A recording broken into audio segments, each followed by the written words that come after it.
আসসালামু আলাইকুম everyone. Welcome back to my channel Tahmina's cooking recipes. আজকে আমি আপনাদেরকে দারুণ মজাদার এবং অথেন্টিকভাবে ড্রাই কেক তৈরি করে দেখাবো। আর ড্রাই কেকটি সাধারণত আমরা কম বেশি সকলেই পছন্দ করি। বিশেষ করে সকালে কিংবা বিকালে ১ কাপ চায়ের সঙ্গে এই ড্রাই কেকটা খেতে অসম্ভব মজা লাগে। আমরা সাধারণত এই ড্রাই কেকগুলো দোকান থেকে কিনে খাই। তবে দোকান থেকে কিনে আনা ড্রাই কেকের চেয়ে মজার কেকটি আমরা স্বাস্থ্যসম্মতভাবে ঘরেই কিন্তু আমরা তৈরি করে নিতে পারি। আর এই ড্রাই কেকগুলো খুব কম উপকরণ দিয়েও তৈরি করে নেওয়া যায়। এটা বানাতেও যেমন সহজ তেমনি খেতেও অসম্ভব মজা। আশা করি রেসিপিটি আপনাদের কাছে ভালো লাগবে। ভালো লাগলে আমার ভিডিওটিকে একটি লাইক দিবেন এবং আমার চ্যানেলটিকে সাবস্ক্রাইব করে সাথেই থাকবেন। তাহলে চলুন চলে যাই কিভাবে ড্রাই কেক তৈরি করতে হয়। ড্রাই কেক তৈরি করার আগে আমাদের প্রথমে একটা প্লেন কেক তৈরি করে নিতে হবে। কেকটা তৈরি করার আগে প্রথমে আমাদের শুকনো উপকরণগুলো চেলে নিতে হবে। এজন্য একটা বোলে চালনি বসিয়ে এর মধ্যে দিয়ে দিয়েছি ১ কাপ পরিমাণ ময়দা।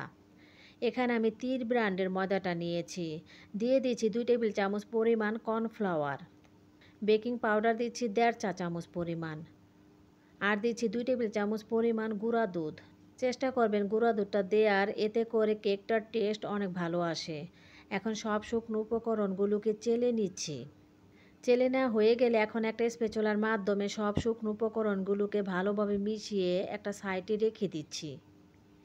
এবার অন্য একটা বোলে আমি ১০০ গ্রাম বাটার নিয়েছি। আমি আজকে ড্রাই কেকটা বাটার দিয়ে বানাবো।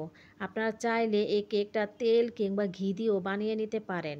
তবে আমার কাছে মনে হয় বাটার দিয়ে এই কেকটা বানালে আসলে এই কেকটা অনেক বেশি টেস্টি হয়। এখন একটা ইলেকট্রনিক বিটার দিয়ে আমি এই বাটারটাকে সাদাটে হওয়ার আগ পর্যন্ত বিট করে নিব। তো ২ মিনিটের মতো বিট করার পর আমার বাটারটা সাদাটে বর্ণের হয়ে গিয়েছে। এখন আমি এই বাটারের মধ্যে 3/4 কাপ পরিমাণ চিনি দিয়ে দিচ্ছি। এই 3/4 কাপ চিনি দিলে পারফেক্ট একটা মিষ্টি স্বাদ পাবেন। এবার চিনিগুলোকে বাটারের সঙ্গে ২ মিনিটের মতো বিট করে নিব। এখানে বাটারের সঙ্গে কিন্তু চিনিটা কখনো গলবে না, কারণ বাটারের সঙ্গে চিনি কখনো গলে না। তো ২ মিনিটের মতো বিট করে নিয়েছি এবং দেখেন চিনি কিন্তু গলে নাই। এবার এর মধ্যে ৩টি ডিম দিয়ে দিচ্ছি। ডিমটা কিন্তু স্বাভাবিক তাপমাত্রায় থাকতে হবে। এখন বাটার আর চিনির সঙ্গে ডিমটা কিছুক্ষণ বিট করলে দেখবেন চিনিটা গলে গিয়েছে।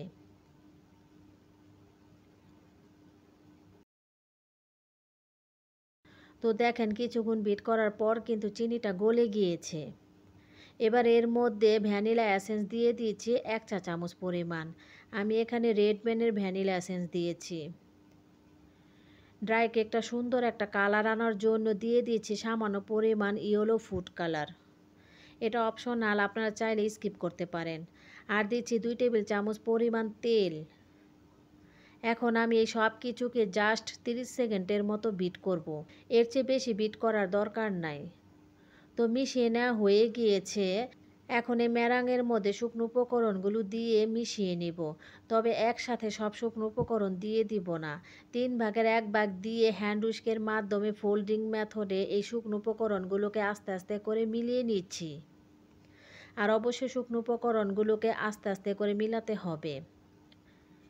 দ্বিতীয় ধাপেও শুকনো উপকরণ দিয়ে সেমভাবে হ্যান্ড হুইস্কের মাধ্যমে মিলিয়ে নিচ্ছি। এবং শেষের অংশটা দিয়েও হ্যান্ড হুইস্কের মাধ্যমে ফোল্ডিং মেথডে আমি মিশিয়ে নিচ্ছি। তো এরই মধ্যে কিন্তু আমার ব্যাটারটা একদমই হয়ে গিয়েছে। এবার আমি কেকটা বেক করার জন্য এখানে আমি ৮ বাই ৮ ইঞ্চি সাইজের স্কোয়ার শেপের মোল্ড নিয়েছি। তার মধ্যে বেকিং পেপার বিছিয়ে সম্পূর্ণ ব্যাটারটা দিয়ে দিলাম এবং একটা টুথপিক দিয়ে এভাবে আমি একটু ঘুরিয়ে ঘুরিয়ে দিচ্ছি। এতে করে ব্যাটারের ভিতরে বাতাস ক্রিয়েট থাকলে সেটা বের হয়ে যাবে। এরপর কয়েকবার এই ব্যাটারটাকে টেপ করে নিচ্ছি। আমি আজকে কেকটা ইলেকট্রনিক ওভেনে বেক করব। আপনারা চাইলে চুলায় বেক করে নিতে পারেন। ওভেনে ১৬০ ডিগ্রি সেলসিয়াসে উপরে নিচে হিট দিয়ে ১০ মিনিটের মতো প্রিহিট করে ১৬০ ডিগ্রি সেলসিয়াসে ২০ মিনিটের মতো কেকটাকে আমি বেক করে নিয়েছি। কেকটা ঠান্ডা হলে পরে কেকটাকে আমি ডিমোল্ড করে নিচ্ছি। বেকিং পেপারটা সরিয়ে নিচ্ছি এবং দেখেন আমার কেকটা কতটা পারফেক্ট হয়েছে। এখন আমি যেহেতু ড্রাই কেক বানাবো তাই কেকটাকে মাঝ বরাবর কেটে নিচ্ছি। সামান্য পরিমাণ ফুড কালার দেওয়ার কারণে কেকটার কালারটা কতটা সুন্দর এসেছে। এবার এ পাশের অংশটা একটু কেটে নিচ্ছি এবং ভিডিও দেখা নিয়ম অনুসারে আমি আমার পছন্দ মতো কেকগুলো কেটে নিচ্ছি। আপনারা আপনাদের পছন্দ মতো করে কেটে নেবেন।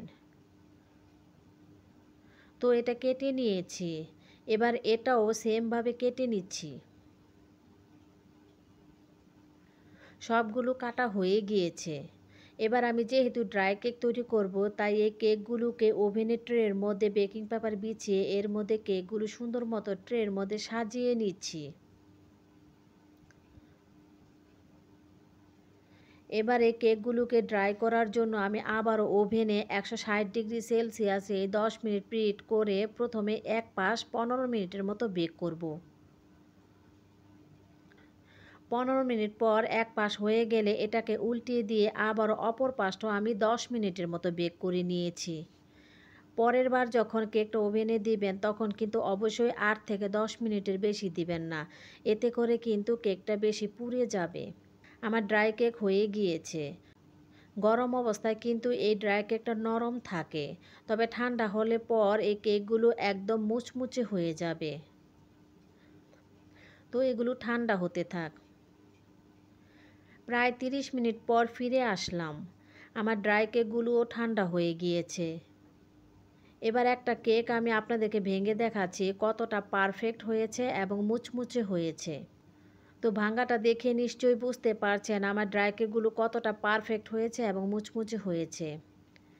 বলেছিলাম না যে এই ড্রাই কেকগুলো খুবই অল্প উপকরণ দিয়ে খুব সহজে তৈরি করে নেওয়া যায়। আপনার বাসায় একবার হলেও এই ড্রাই কেকগুলো বানিয়ে খাবেন। দোকানে কেনা ড্রাই কেকের চেয়ে অনেক বেশি মজা হয় এই ড্রাই কেকগুলো। আশা করি রেসিপিটি আপনাদের কাছে ভালো লেগেছে। ভালো লাগলে আমার ভিডিওটিকে একটি লাইক দিবেন এবং আমার চ্যানেলটিকে সাবস্ক্রাইব করে সাথেই থাকবেন। আজকের মতো এখানে বিদায় নিচ্ছি। ভালো থাকবেন সবাই। আল্লাহ হাফেজ।